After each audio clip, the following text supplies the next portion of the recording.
오늘의 말씀은 사도행전 13장 1절부터 12절 말씀입니다. 할렐루야. 오늘 하루도 여러분 삶 가운데 하나님의 은혜와 평강이 함께하길 축복합니다. 사도행전 13장은 복음 증거 사역의 중심이 예루살렘 교회에서 안디옥 교회로 옮겨지는 역사적인 장면을 기록하고 있습니다. 모이는 것에 힘쓰던 교회 사역은 이제 세상을 향해 보내는 사역으로 전환됩니다. 본문을 통해 선교 사역의 중요성, 곧 보내는 교회가 되어야 하는 이유를 배워보기 바랍니다. 누가는 안디옥 교회에 5명의 선자와 교사가 있었다고 소개합니다. 1절 안디옥 교회에 선자들과 교사들이 있으니 곧 바나바와 니게르라 하는 시므온과 구레네 사람 루기오와 분봉왕 헤롯의 젖동생 마나엔과 및 사울이라.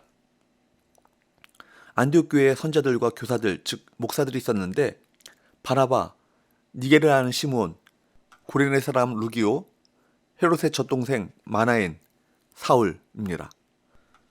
5 이름 중에 구레네 사람 루기오만 그리스식 이름이고 나머지 넷은 히브리식 이름이어서 유대인임을 암시하고 있습니다. 니게르는 흑인을 뜻하는 형용사가 그대로 이름으로 굳어진 경우입니다. 이들은 인종과 출신, 신분이 달랐고 각자 다양한 역할로 교회를 섬기며 함께 동역했습니다. 이처럼 교회 공동체는 복음을 위해 각자의 은사대로 동역하며 헌신해야 합니다. 2절 주를 섬겨 금식할 때에 성령이 이르시되 내가 불러 시키는 일을 위하여 바나바와 사울을 따로 세우라 하시니. 이방인을 향한 선교 사역은 성령의 주권적인 역사에 의해서 이루어졌습니다. 아마도 바나바와 사울은 그저 안디옥 교회를 섬기는 일에만 집중하고 있었을 것입니다.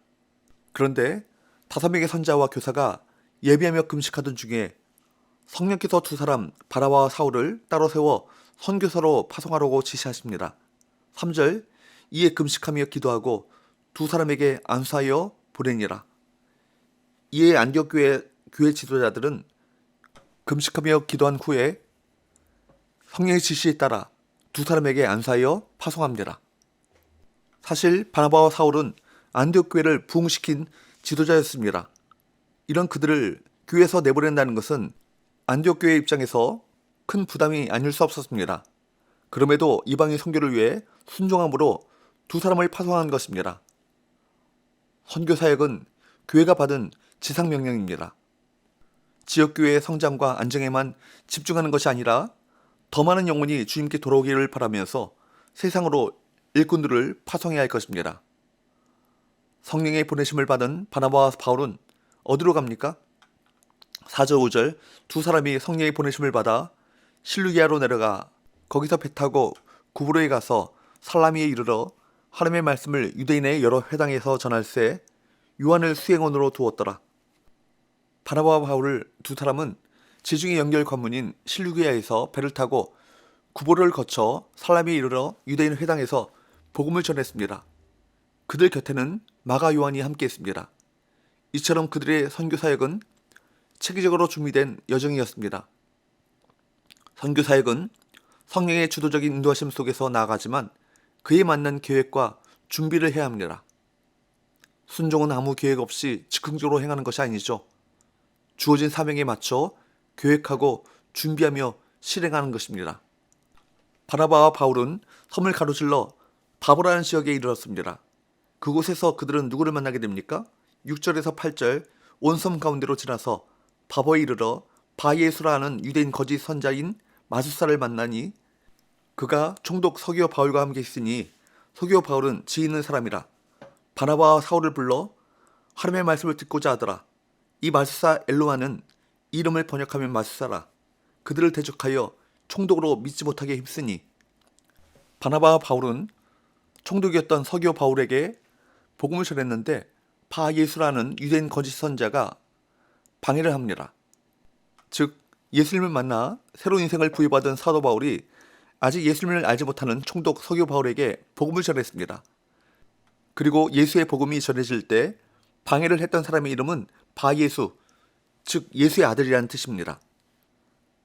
이름을 통해서 아이러니한 상황이 벌어지고 있음을 우리가 깨닫게 됩니다.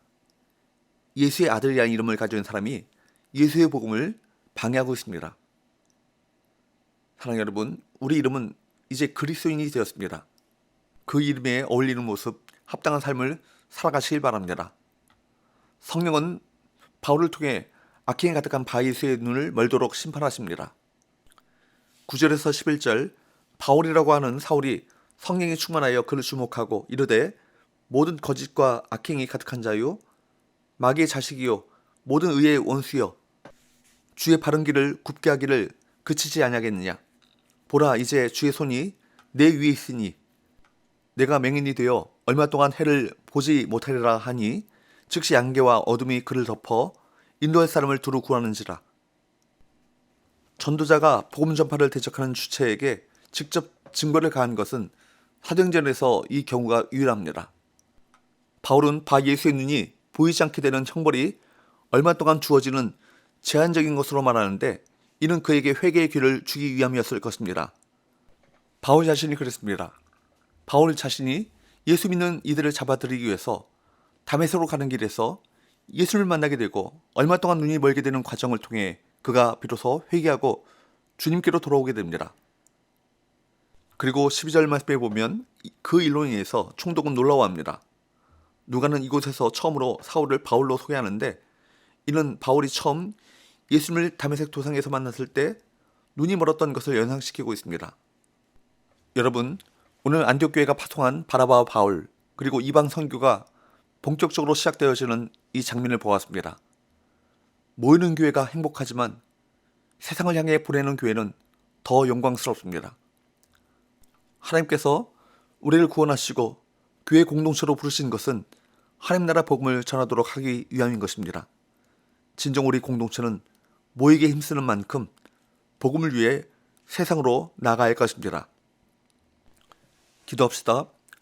하나님 아버지, 안디옥 교회가 금식하고 예배하는 가운데 받았던 성령의 지시에 믿음으로 순종한 것처럼 성령에 민감하여 성령의 인도하심에 순종하는 삶을 살아가게 하시고 우리를 통해 하나님의 나라의 복음이 힘껏 전파될 수 있도록 도와주옵소서. 예수의 거룩하신 이름으로 기도하옵나이다. 아멘.